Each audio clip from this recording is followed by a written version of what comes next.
Yo, what up guys, this is your boy Legendary here, and today people we are going to be reviewing the main rivals, well not reviewing, but doing a tier list of all the main rivals in Yu-Gi-Oh! There's a lot of rivals in Yu-Gi-Oh! A lot of really well done rivals. I would say when it comes to rivals, all of them are pretty well written. Actually, Yu-Gi-Oh! Really hits the rivals really hard in my personal opinion. I feel like each rival has something to offer. You know, some are less than others, some are more than others. It's going to be very hard. There's going to be a lot of A tiers, a lot of S tiers. But yeah, so this will be an interesting kind of discussion tier list video right here. I want to thank everybody for being so good, or for being there during during the video, during all the tier list videos. Sorry, I just got home from work, guys, and I'm kind of tired, but I wanted to get this video done for today. But yeah. So yeah, I just want to thank everyone for showing up to the premieres and discussing with me. Honestly, doing this is a lot of fun. I'm really enjoying it, and it's actually doing very well, which is, you know, in terms of views and stuff, which is good. So it's motivating me to do more because it's definitely worth it if it gets the views. But yeah, just thank you guys for showing up. Thank you guys for discussing with me. I love talking with you guys in the chat and having fun and just making jokes or whatever. It's really good. I'm actually having a lot of fun. This is a very successful series so far. So we're just gonna continue it on. There's so many tier lists I can possibly make. Yes, I have other character decks and duels that we are planning, but you know, there's a lot of restrictions right now, so there's not much I can do. So just, you know, for now we'll just have these kind of tier list or discussion videos or whatever I can come up with at the time. But yeah. So let's get started into this video. So there's a lot of rivals here. I don't really specifically consider Astro Phoenix a rival. At least that's for me personally, but other people do. So I can understand that. The main rival is Chaz, and kind of a secondary rival would be Zane in a way. It's kind of hard because GX, the way they did rivals was very different, I feel, so it wasn't super obvious who the main rival was, other than Chaz. Chaz was obviously the rival, not because he necessarily pushed Jaden to the edge, but because Jaden was more of a rival to Chaz. But anyway, that doesn't matter. But we're going to be talking about these characters. I'm not going to be saying which are my favorite characters. You guys already saw that in my top 8 rivals, or top 8 rivals video. So don't even worry about that. If you guys are curious, because Revolver hadn't been tested yet, Revolver would have been number 5 on that list. So just push everything forward and he would be 5. And that's pretty much it. But in this list, we're going to be talking about each character. How good of a character were they in their respective series? How important were they to the series itself? How much did they accomplish and stuff like that? You know, just talk about their character specifically, not necessarily if they're stronger than the other or who has the stronger deck. It has nothing to do with their decks or who's the strongest. It's all about how good of a character were they and how important were they to the show or to the other characters around them and stuff like that. You know, it's about the character, not the decks or who's the best. But anyway, we're gonna get started. So let's see. I don't know who to start with. So actually, I'm gonna start with Zane Truesday. I'm gonna start with Hal Kaiser. So for Hal Kaiser, I think I would put him as a B tier character. He's obviously very strong, very powerful, but like I said, it's not about being strong. As a character, I don't personally like him that much, but this isn't a personal list. But I feel like as a character, he didn't really do much for the show. He was kind of like this overpowered character, and then, you know, he lost. He became dark. You guys already know the story.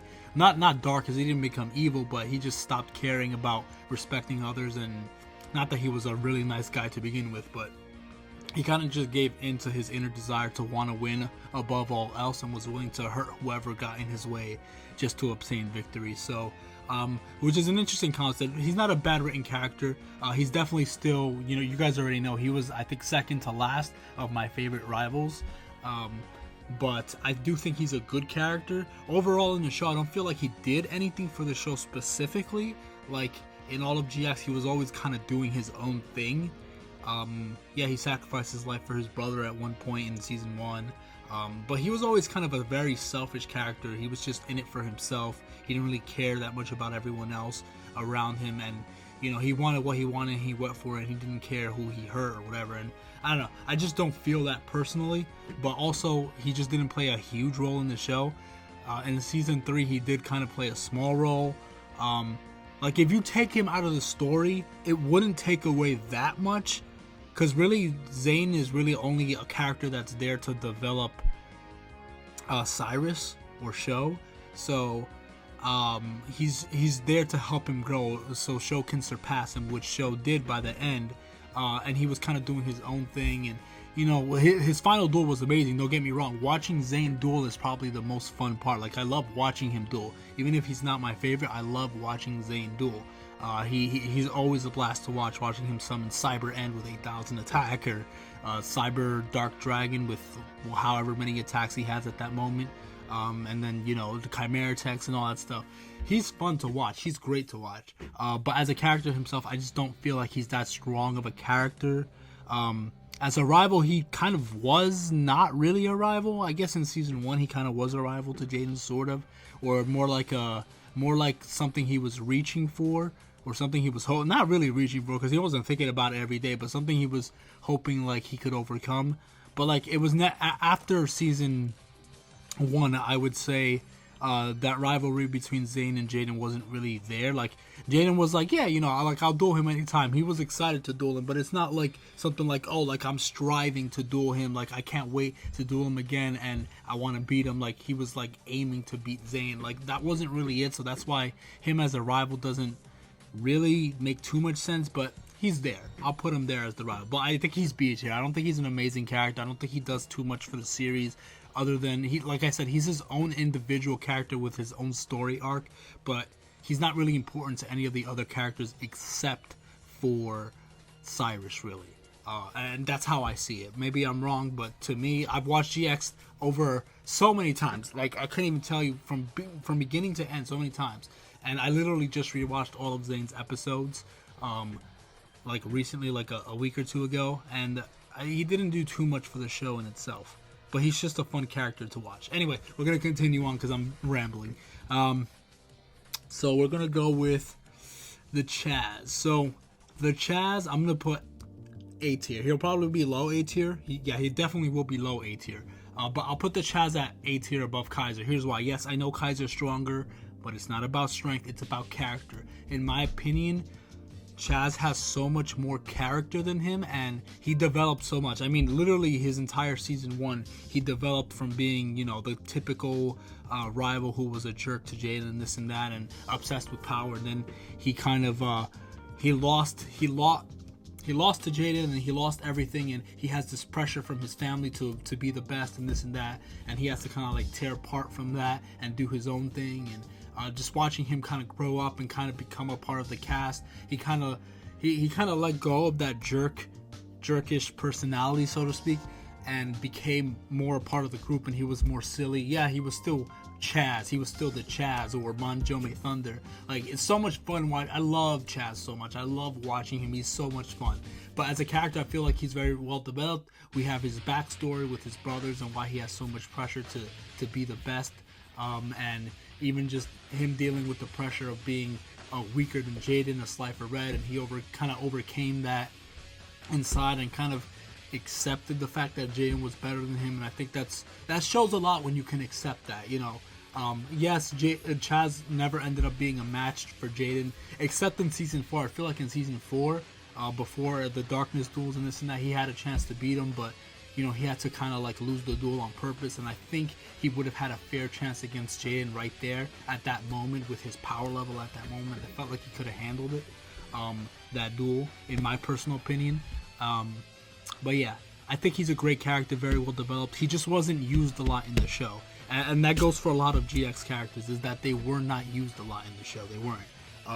It was all about Jaden in the end of the day, and Jaden got all the spotlight. So that, you know, because of that, he can't go to S tier, and he's more of a low A tier or maybe high B tier. But definitely not S tier, because once again, he didn't play a huge role in the overall show. He was a great character. His chemistry with the rest of the characters were great, and his development was great. But once again, he just didn't play a big role. He didn't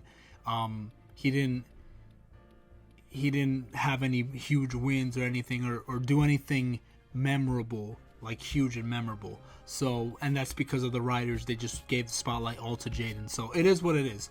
But I still think he's a very well developed character. So I'm gonna put him in low A tier for now. So, all right. So we're gonna let's do Kaito. So Kaito, he's either high S tier. Well, he's either low S tier or high A tier.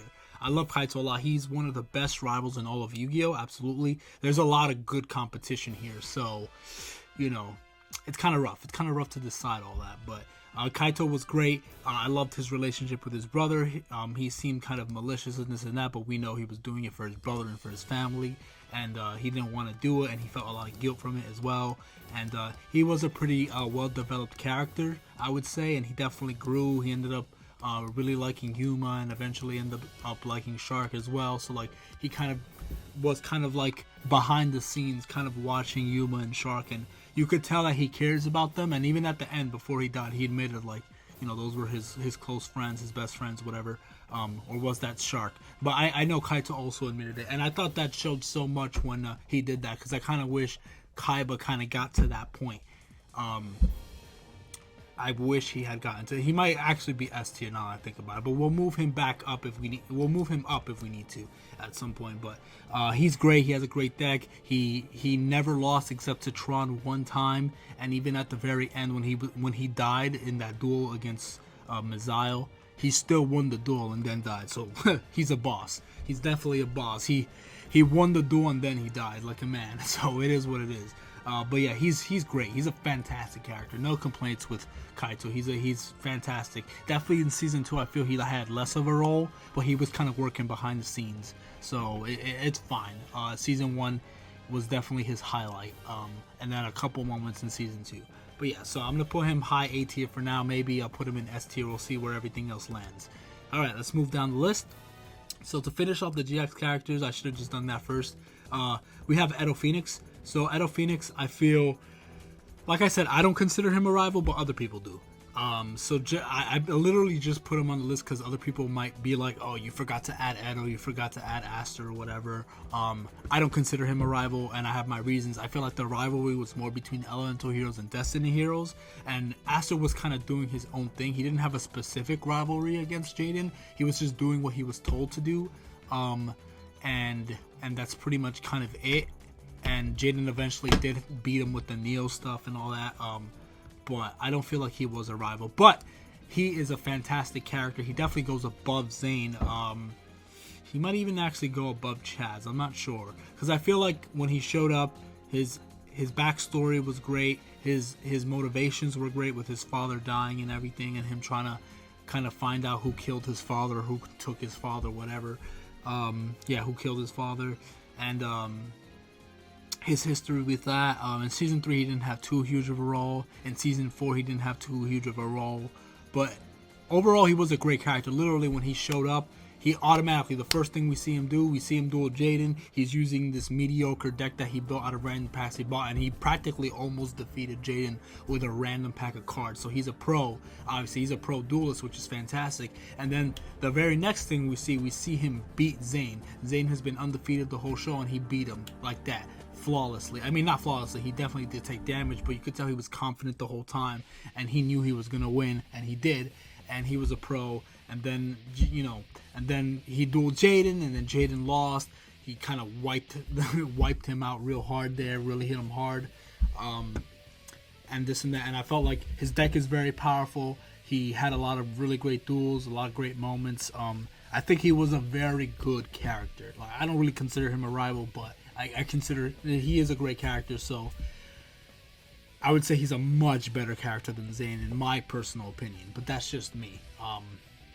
I felt like he played a decent role in the show. He definitely, well, in season 1 he was a puppet to Sartorius for a while, then he broke free from that, and he kind of was doing his own thing, looking for his father's killer. But I think he was a good character. Trying to think, he might go up to A tier below Chaz or above Chaz, but I'll leave him right here for now. This will change, probably. We'll see. But yeah, we'll do that. Next up we have Sawatari Shingo, so I'm going to put him in C tier. I love Sawatari so much, but unfortunately the Arc 5 writers really shafted him really hard. They didn't give him. They gave him a. I feel like they gave him a decent amount of duels, but well, not really. He could have dueled more, and then on top of that, they didn't give him his time to shine, and that's the biggest crime with him is they didn't give him a time to shine. Like, he got an amazing deck with the Abyss actors, but he didn't really get a chance to show it off too well. He dueled against Yugo. That was one of my favorite duels. It was so much fun. Sawatari is a fantastic. He's so much better than Yuya because he's a better entertainer than Yuya. So some people don't consider Sawatari a rival. Here's why he's a rival. He's a rival to Yuya's entertainment style dueling. Reiji is more of the power duelist rival. He has to overcome him in terms of power, try to match that level, or if not surpass it. Sawatari challenged Yuya in the entertainment field and being an entertainer, because Sawatari always stole a show whenever he was like on the stage. When he got his Yosenjus and then when he got his Abyss actors, he was a better entertainment duelist than Yuya ever was. Ever. Like, there was a couple really highlight moments with Yuya's entertainment style dueling, but I just feel like Sawatari did it flawlessly. Like, he's a fantastic entertainer, and that's why I feel like he's a rival to Yuya in that area, because I mean, that is Yuya's goal, to be an entertainment style duelist, to make everyone smile, and I feel like Sawatari does a much better job than Yuya does, and I think you guys can agree with me. Sawatari is a lot of fun to watch, but once again, they didn't give him a lot of time to shine and use off his Abyss actor deck, which sucks. But in the duel against Zark, he was the only. I think he was the first one to do some massive damage against Zark, and then Reiji obviously did a lot more. But I find it funny that we have all the OP characters like Kaito and Shun, I think Crow, and a bunch of other characters or whatever, and they all lost, didn't even touch Zark, and Sawatari was the only one who actually touched Zark, and not only that, but also got under his skin and was taunting him, and like, it was so funny, but it was so well done, and it makes sense the way it was done. And it kind of shows even right there, like, Sawatari is a rival to Yuya, because he was even able to get under Zark's skin and kind of mock him for his so-called style of entertainment and all that stuff. So, in my opinion, he's a good rival, but like I said, he didn't get enough time to shine, and he ended up being kind of a comic relief character and a jobber, a character who just loses all the time just to show off some new characters, and that really sucks. So he didn't play as huge of a role, and I felt like he was meant to play a bigger role because Reiji specifically chose Sawatari to test out the Yosenjus, the new pendulums, to see how he was at. And even though he lost the duel against Yuya in the tournament, he still thought he was worthy and gave him a brand new deck that represented his personality and entertainment style, which was the Abyss actors. So he still chose him to be a Lancer even though he lost against Yuya. So I find that interesting. I think the writers were planning to do more with him, but then they just ended up making him a comic relief, and there was just too many characters to juggle all around. So he ended up getting the shaft, and it is what it is. But I think he's the character that had so much potential, but he was just shafted, and it is what it is. But I think his deck is great. Abyss actors are great. He's an amazing entertainment duelist. He has some pretty good development over time. He became more and more like Yuya. He was kind of that jerk rival also, but then kind of like after dueling Yuya a couple times, he started kind of imitating his personality and entertainment style without knowing, and he started to become him, and then he just became cool and relaxed and funny, and I love him so much. He's fantastic. He's so much fun. But because he didn't play a big role in the show, overall, I have to put him in C tier. But I really wish I could put him higher because I love him so much. But yeah, so that's Sawatari. He's C tier. Alright, let him move on. So let's see. We're gonna do Revolver. Alright, we're gonna do Revolver. He's gonna be... Let's see. I'll put him S tier for now, or high A tier. I'm trying to decide because I think Kaito was overall still better than Revolver. Like, I like him better than Revolver, but who's a better written character overall for the whole story? That's really debatable, actually. That's super debatable. But I don't know. It's hard to say. They were both amazing. It's so hard. Like, the last few characters here, Revolver, and all these last four here are so hard to pick. But Revolver was a great character. He really pushed. I felt like he pushed Yusaku to the limit as much as possible, but they always made it seem like Yusaku always had a plan to beat him, which I didn't like. He has a good backstory. I felt he had an interesting role in the show where he was always doing something. He was always either the villain or the anti-hero or kind of doing his own thing. He was never a good guy or a bad guy. You didn't know if you could necessarily trust him. And he was very interesting. He has a great voice, a fantastic deck. He played a huge role in the show. In fact, Revolver held up the show. If it, like Revolver and Lightning and certain other characters held up the show very hard, especially Revolver. So if it wasn't for him, Frames would have been a real drag to get through, even more than it already was. But Revolver was fantastic. But we're comparing him to the other characters. And I don't know whether to put him below or higher than Kaito. If we're talking about just his presence in Brains, he would rank S tier because there's really not that much competition in Brains. But if we're ranking him to these guys here, obviously he's higher than Chaz. Let's be real. Let's be real. But I don't know. I'll leave him right there for now, and we'll see what happens. But yeah, fantastic character. I don't have too much to say about him. He was my favorite part of watching Brains. So he held up the show, especially in season 2. In season 1, I kind of, he was all right, but in season 2 and on, like, I was really interested in his character.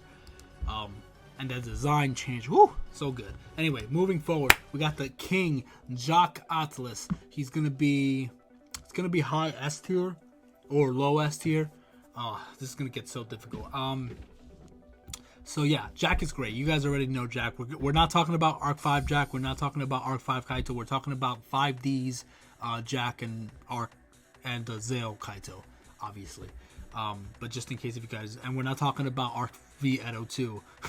So many freaking other alternate versions. But anyway, Jacques is a great character. He was also that jerk character. They all kind of start off as jerks in a way in the beginning, so it is what it is. But I love the backstory that he has with Yusei and Crow. He grew up in the satellite with them, and then he kind of betrayed them all, and he kind of felt guilty about it. But he was just kind of playing the role of the king for a while, and that's what he was. And he kind of had to be taken from his pedestal and defeated by Yusei, and he was just a great character overall. And he has a fun personality. He's a great duelist. I just love Jacques. Jacques is great. I mean, he was, I think, number 3 or 4 in my favorite rivals. But I think he's just a great, well-developed character. Everyone loves Jacques, I believe. I don't think anyone hates Jacques. He's just a great character all around and a great duelist and fun to watch. And he's obviously a signer. He plays a big role in the show. He gets a pretty decent amount of wins. Obviously not more than Yusei. It is what it is. It really sucks that I wanted in the final duel for him to win against Yusei, but they made Yusei win again. Big shocker there. But I felt like Jacques definitely deserved to win that duel because he's been training for a long time while Yusei has been kind of working on his own stuff, not really dueling or practicing. But of course Yusei is going to win anyway because he's Yusei and that's how they wanted to write him. But Jacques definitely deserved the final win. And he was great. He was great with the Burning Soul and the Scar Red Nova Dragon and all that stuff. And he's just a great character overall. A lot of fun. He's even goofy at times and stuff, and just everything. He has a lot of personality. Like, I like him a lot. He feels very human to me, which is great. I'm gonna put him at S tier, and then we're gonna do Akaba Reiji. Man, this is hard. I'm gonna put him. Let's put him there, maybe, or maybe below Kaito. I'm not sure. So here's the thing with Reiji. Reiji is an OP duelist. You guys already know that. He is the man. In my opinion, some people might say he didn't do much. I guess so, but I felt like that's because he was written so OP that he couldn't do much. He built... In my opinion, Reiji did a lot, okay? Because he was running the show. Literally, he ran the whole show. Without him, the show wouldn't move forward. He was planning everything ahead of time, setting everything up. He had the technology. He had the technology to go to the dimensions. He had set up the plan with the Lancers because he knew Academia was going to attack at some point. And he gave the Lancers pendulums, and he was always working. He was always doing something behind the scenes. So I felt like even though he didn't duel that much and have the big wins, I don't think that matters that much because in terms of his role in the show, I felt like there would be no show without him. He's the one making, like, how would Yuya get to the other dimension? How would any of the other characters be involved without Reiji? As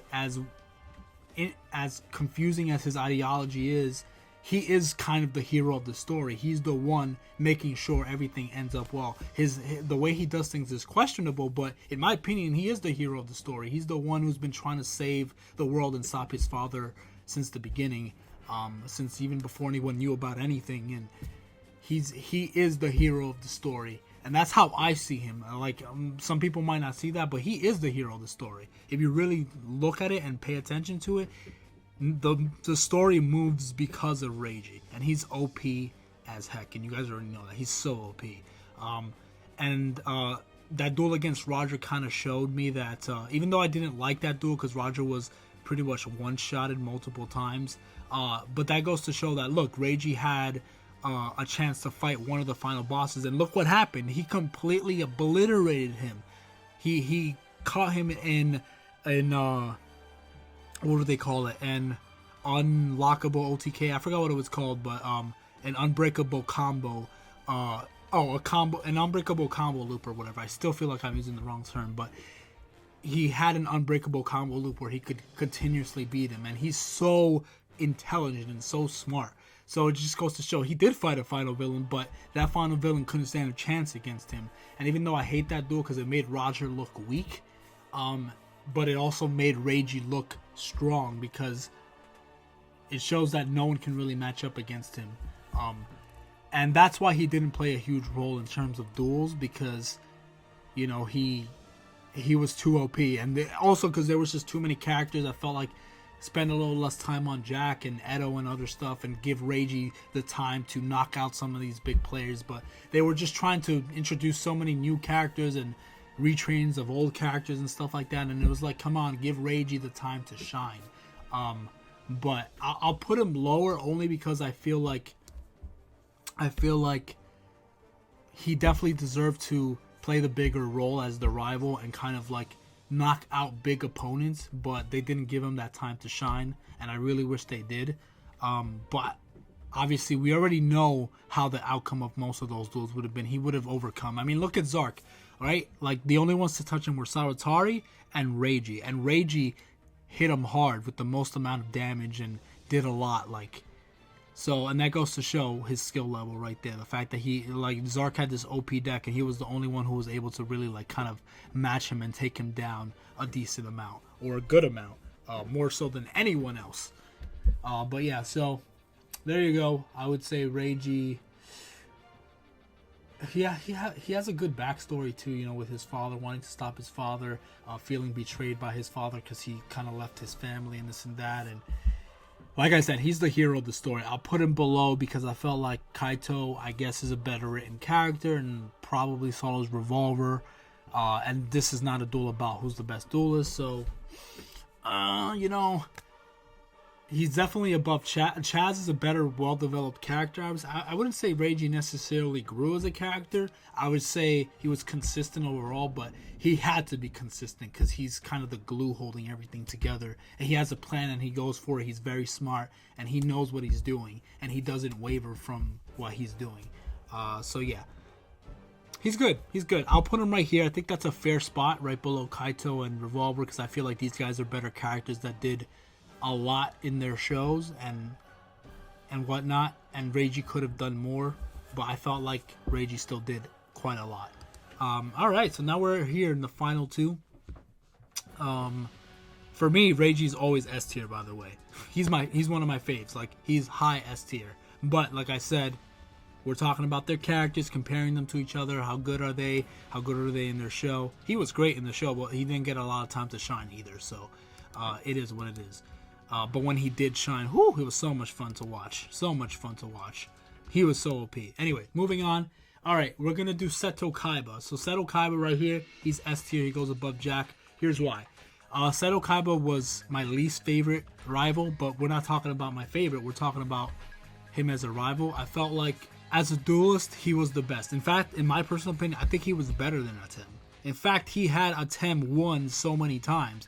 But obviously, the writers made Atem win by making up some dumb combo or some last-minute ruling or some nonsense. So, but Kaiba was always smart. He was always planning ahead, and he always had some sort of strategy to defeat Yuki, and he would have defeated him. But like I said, the writers wouldn't let it happen, and I felt like he had so many losses. But in terms of who's the best rival, I mean, there is no better rival other than Kaiba, right? He's the most iconic rival, and it's not just because he's from the first original, series, but it's because he pushed really Atem and Yugi Atem really to his limits. Like, he really did. When it comes to any main, Kaito obviously did too. Revolver kind of sorta, although Yusaku always seemed to have it made, and Kaito always beat Yuma, but that's because Yuma wasn't fully at his top level just yet. I wish they had kind of like a final duel somewhere near the end of the series to kind of see like who would win, but Kaito was always a beast. These two, but yeah. So Seto Kaiba really pushed it to the limits. There was no one else that could be. He did lose to other characters, but that was again like they were cheating. The times he lost against certain villains like Noah and stuff, and it's because they were cheating. Noah, I think he did beat Gotsuboro Kaiba, which is fine. He beat Siegfried, but like some of the other wins that he should have had, they just gave to Atem instead, and that's the one flaw I had with DM in general. Is they gave Atem the win all the time. It's just like Yusei, they keep giving him the win and not giving wins to like Kaiba or Joey, and it was very frustrating. But I think he's a great character. He has a great backstory, even though I don't really like his personality that much. And I really wish by the end he learned to kind of like chill out and kind of like be a part of the group and like not be such a jerk anymore.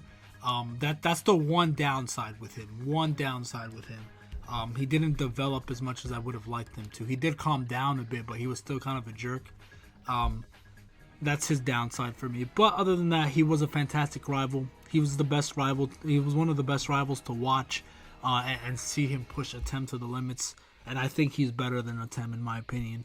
You guys could disagree with that, but the writers always wrote it so that he would lose. But it was obvious that he was so intelligent that he won most of the time. Sometimes he was gonna lose, and he let his pride get in the way, especially in tag team duels and stuff like that. But yeah, he's fantastic. He's very smart, super intelligent, and he ran that show. He really did run that show in a lot of ways. So Kaiba's a G. You guys already know he's the G. But yeah, Seto Kaiba is S tier. You could debate whether or not Jacques or Kaiba go higher. To be honest, I'm not sure. The rivals list is even harder than the main characters list because I feel the main characters were so very different. But all the rivals are written so well in a lot of different ways that it's kind of hard to decide who goes above who. But yeah, so Kaiba could either go before Jacques or after Jacques. It doesn't matter. Just like Kaito could go above Revolver or before Revolver. It's kind of hard to decide. But anyway, the final character, we got Comrcio Ryoga. He's S tier. He goes above. I think he is arguably the best written character in all of Yu-Gi-Oh! Period.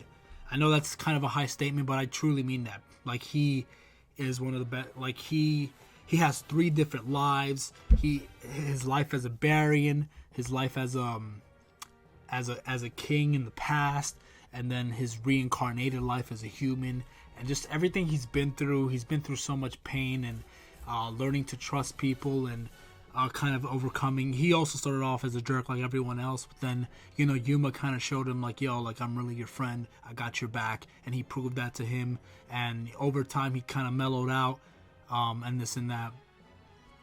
But aside from that, his story is so tragic, it's so sad. Just the fact that he finally got friends, he became friends with Yuma and everyone else, and he really grew to love everybody. Whether he said it or not in the beginning doesn't matter, but he grew attached to everyone. And that final moment, I'll never forget it, the final moment where he had to accept the memories of his past as a Barian king and being reincarnated as a Barian. He had to accept his memories and all the people that he lost and relive them basically, and it was terrifying for him. And he had to accept the fact that he was a Baryon, and even though he didn't want to fight against Yuma and Astral, he had no choice because this is a war and he has to fight for his people, and he's the king. He's the king of their people, and he's a Baryon, so if he doesn't, he'll die. But he can't just choose to die to let Yuma and everyone else live, because then all the people who sacrificed their lives, all the people who died in his kingdom, and all the other Baryons that he's fighting for, because he's the leader, they would all die too. They would all disappear. They would all... So he was in a tough situation where he had to decide which side to choose, but in the end of the day, he was a Baryon, and he played the role of the villain because he didn't have any other choice.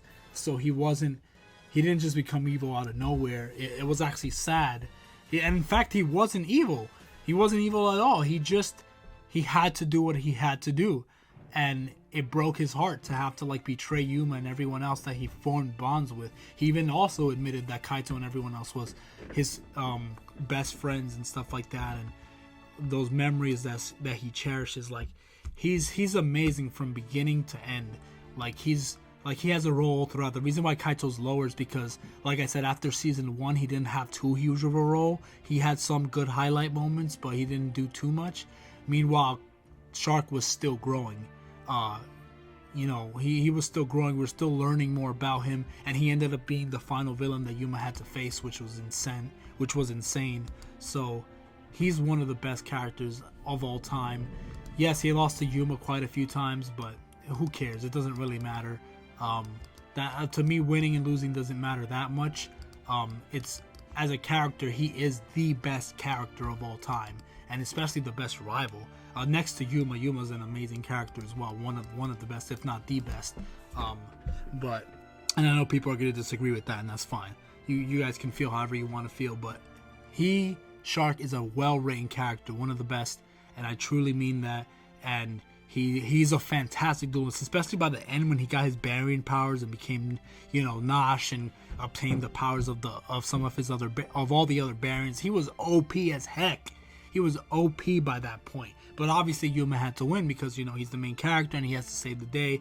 And the final duel was so unique because Yuma had decided not to go through with the attack because he didn't want to kill his best friend. But because of that, because he decided to make that decision, he ended up winning the duel anyway because of the secondary effect of Nosh's card that he had to activate, and then he ended up taking a bunch of burn damage and losing it, I believe.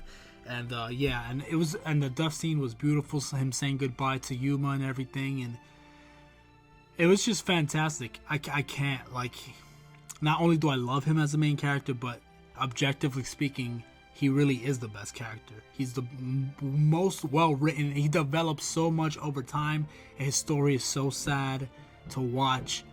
He's such a tragic, real character. Some of these characters are kind of Jacques is great. I'm not going to really go too harsh on other characters, but I feel like Shark and Nosh, Shark just took it to the next level. Shark really took it to the next level as what you could do with a rival character. He really pushed it to the next level. He was more so than just obviously Kaito was more of the power duelist, just Kaiba and Revolver and stuff. Shark wasn't the power duelist. He was kind of like the best friend rival.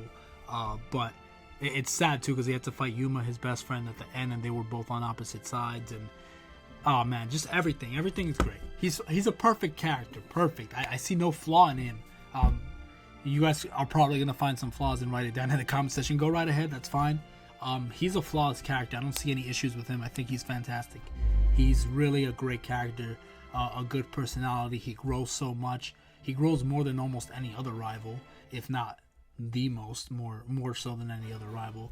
And his story's just amazing. It's S tier all the way. His story is amazing, and obviously, I think putting Kaiba here is good too because he has an amazing backstory. He didn't develop a lot. That's my issue with Kaiba. He didn't develop a lot, in terms of treating everyone else with respect. I wish he would have done that, but at the same time, that's what's charming about Kaiba, the fact that he's always the same. He's always the same way. He's this power hungry, obsessed guy who wants victory and wants to be the best, and that's what's fun about watching him. That's why he's S tier, because you can't not like Kaiba. You can't not like watching him, because he's so much fun. You're glued to the screen when he's dueling. His pride, his ego, his power, all of that. Like, you know, and he, you know, his backstory, you know, him as an orphan, being raised by Gotoboro Kaiba, all that stuff. All that stuff is great. Like, he has a lot of great backstory, and his connections to the past and this and that. All of that is fantastic. I had my issues with the final arc too with Kaiba, and they kind of ripped away a very big important role for him, which I want to get to in a future video. But yeah, he's great. Like I just said, you could switch Jacques yeah, you could switch Jacques and Kaiba, or leave Kaiba there. You could switch these two. You could even put Kaito up here, because I feel like specifically these 4 characters are interchangeable. You could argue which are the best. You could argue which are A or S tier. You could really like go back and forth all you want. I think he deserves to be S tier because he's the best written character. He stays there. But these 4 are interchangeable. It really depends. I feel like they're all well-written characters, maybe equally. I do think Jacques is probably a I don't know. These are all really good characters, these 4. So you guys can interchange them however you want. But yeah, that's my tier list on the main rivals. I had a lot of fun talking about this. I wanted to talk about all the rivals for a long time in more detail, and what I think about them and their characters. So this is me ranking them based on their characters and not their dueling ability or who's the strongest duelist. Like, not the superficial stuff, but the deep stuff, like their character, who they are, their personalities, how much did they grow, what did they do for the characters in the show, and for the overall story of their each individual shows. But yeah, guys, let me know what you guys think in the comment section below. Do you agree with my tier list? Maybe yes, maybe no, I don't know. But do you agree with my tier list? What's your tier list? I respect your opinion. If you don't agree with me, you don't have to insult me, but some will anyway.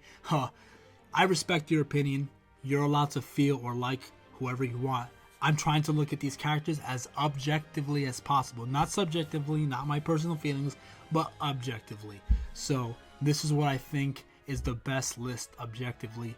But this isn't perfect. You know, there could be other little things I'm missing here and there that could make one higher or lower than the other. You know, some people will put Chaz really below because he's trash. But in my opinion, I still think he's a well-written character. I do think, like, you could argue that maybe, like, Edo is probably better than Chaz.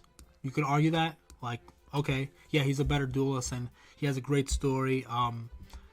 I guess I just liked Chaz more, and I felt like his story was more real. But, like, actually, you could even leave it like this too. Yeah, I think Zane is gonna stay in B tier because I feel like Hal Kaiser was just not that relevant. He was doing his own thing. He was just fun to watch, but he was kind of like a selfish character. And C tier, sorry Sawatari, you deserve to be there. You just weren't used, but I really wish you were higher. So yeah, maybe Chaz could go here. Yeah, maybe Chaz could go here. All right, maybe, like I said, it could be interchangeable. Edo and Chaz could be interchangeable, just like these 4 could be interchangeable. But yeah, so you could swap those 2 if you want. It really doesn't matter. I don't think Zane deserves to be above these 2 because I don't feel like he played that big of a role. And he was kind of a jerk character who didn't really necessarily grow much. He was very selfish, out for himself. And I don't really like that, and I don't think that makes a good character per se. I'm not taking away his amazing moments. I'm just saying, it's alright. But yeah, that's the tier list, guys. Thank you guys for watching. I really appreciate it. God bless you guys. See you guys in the next video. Gotcha!